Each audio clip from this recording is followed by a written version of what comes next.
어떻게 저렇게 싸울 수 있었을까에 대해서 1980년 5월 광주에 있었다면 나는 어떻게 했을까? 어떤 희생이 있었기에 지금의 우리가 있는 거니까.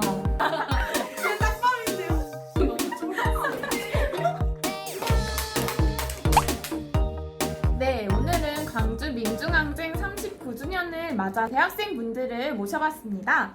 시작하기에 앞서서 준비된 영상 같이 보고 가시죠. 야!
전두환 씨가 헬기를 타고 광주에 가는 것을 직접 봤다는 지원군이 특수부대원을 시민인 것처럼 위장해서 광주에 침투시켰다는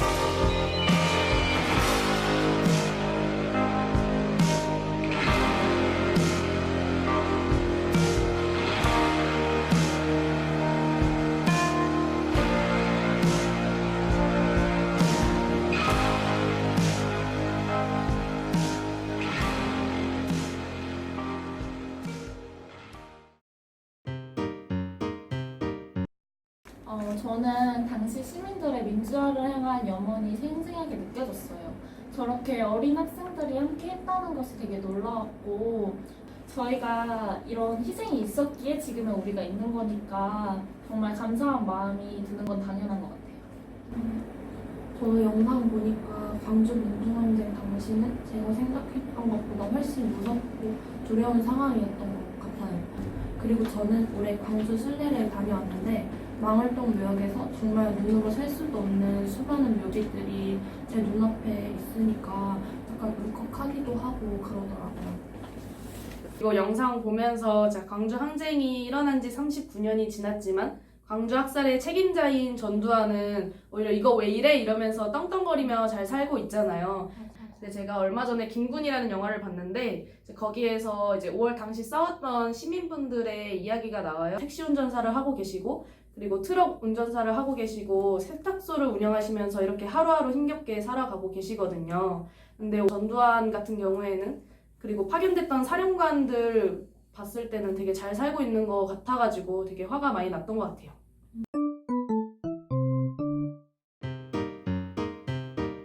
광주 사태하고 난 전혀 관련이 없는 사람이에요. 광주 사태 때 내가 보안사령 갔었거든요. 보안사령관이 중앙정보부장 꺾고 무슨 청와대를 꺾고 이렇게 절대 못합니다. 바보 같은 소리 하지 말라고 그래.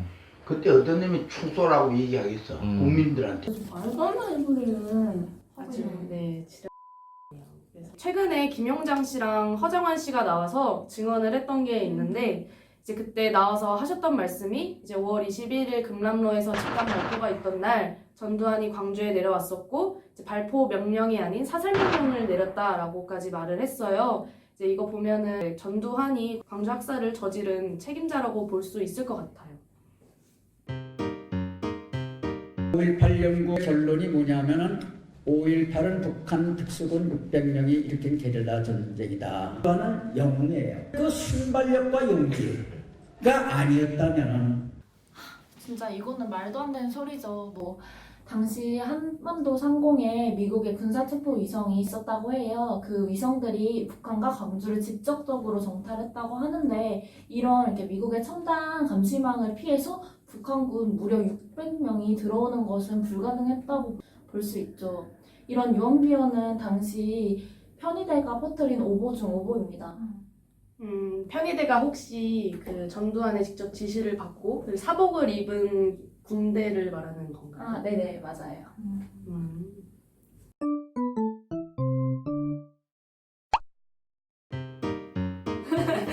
다 알아야죠. 이거 아까 영상에 네, 나왔었잖아요. 나왔잖아요. 슬림 딱밤.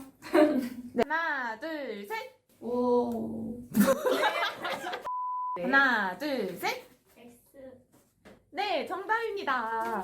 5.18 민주화 운동이라는 그 명칭 때문에 간혹 5월 18일 단 하루에 있었던 항쟁이라고 오해하시는 분들이 있어요. 근데 광주 항쟁은 1980년 5월 18일부터 5월 27일까지 총 열흘간 일어난 항쟁이었습니다. 그 열흘은 무차별적 폭력과 학살로 대응한 전두환과 그 신군부들로부터 물러서지 않고 끝까지 싸운 시민들의 항쟁이었죠. 정답은 5입니다. 광정됨 당시에 은행과 같은 곳에서 한 번도 절도 행위가 일어나지 않았다고 해요. 광주 시민들이 자치적으로 관리를 하고 그리고 주먹밥을 함께 나눠 먹고 약국에서는 드링크제도 무료로 나눠주면서 함께 항쟁을 이어나갔다고 합니다. 저는 고립된 상황에서 당연히 그 어지러울 줄 알았습니다. 네. 이제 알았네요. 정답은 5입니다.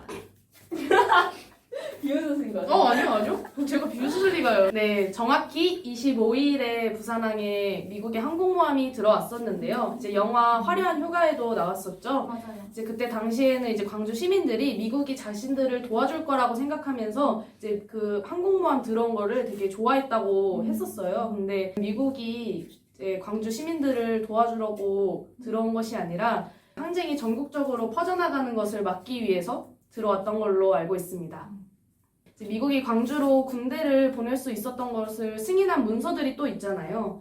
그리고 이게 한국전쟁 당시에 이제 이승만이 한국의 작전 통제권을 미국에게 줬는데 아직까지도 미국한테 있거든요. 그래서 광주에 군대를 보낼 수 있었던 것도 미국의 승인을 없이는 보낼 수 없었던 것입니다. 맞아요. 아까 언니가 말하기도 했지만 광주항쟁 당시에 이 위성이 광주를 중점으로 감시를 하고 있었잖아요.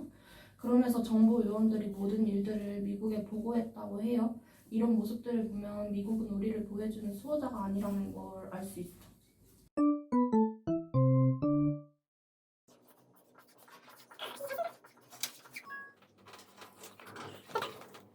네, 다들 쓰셨나요? 네. 네. 저는 대동정신을 적었는데요. 이 대동은 큰 세력이 힘을 합친다는 뜻으로 그래서 광주를 대동광주라고 불렀기도 했는데요. 광주 민주화 운동은 시민들이 모두 함께 민주화를 위해서 힘쓰고자 하는 공동체 의식을 바탕으로 한 이 대동정신이 있었기에 이뤄낼 수 있었던 역사적인 민주화 항쟁이었던 것 같습니다. 저는 미국 그리고 자주라는 말을 적었는데요. 광주 항쟁을 통해 미국의 실체를 알 수 있었다고 저는 생각을 하거든요. 한국은 반미의 무풍지대라고 불렸는데요. 그만큼 미국에 대한 인식은 늘 긍정적이었고 우리를 항상 보호해 줄 것만 같았지만 실상은 그게 아니었죠. 항쟁 최종 진압을 미국이 승인을 했으니까요. 그래서 더욱 종속적인 한미 관계에 대해 생각해 보게 되는 것 같고 또 광주 시민들이 결단하고 행동했던 그 자주 정신을 앞으로도 우리가 계승하여 실천해야 되지 않나 생각합니다. 네, 저는 네버엔딩 스토리를 좀 적어봤는데요. 민중항쟁이 80년 5월에 단순히 끝난 역사가 아니라 지금까지 이어지는 항쟁, 그리고 역사라고 생각이 듭니다. 이제 광주가 완전히 고립되었을 때 다 같이 잘 살아보자며 주먹밥과 물을 나눠주던 대동정신, 그리고 우리 사회의 모순인 종속적인 한미 관계를 바로 잡아야 한다는 정신, 그리고 그것이 이어져서 자주적으로 통일해야 한다는 정신을 이어받아서 6월 항쟁이 있었고 16년에는 촛불 항쟁이 있었다고 생각이 듭니다. 우리 대학생들이 더 광주 항쟁을 더 기억하고 광주 정신을 어떻게 이어갈 수 있을지 고민을 해야 하지 않을까 생각이 듭니다.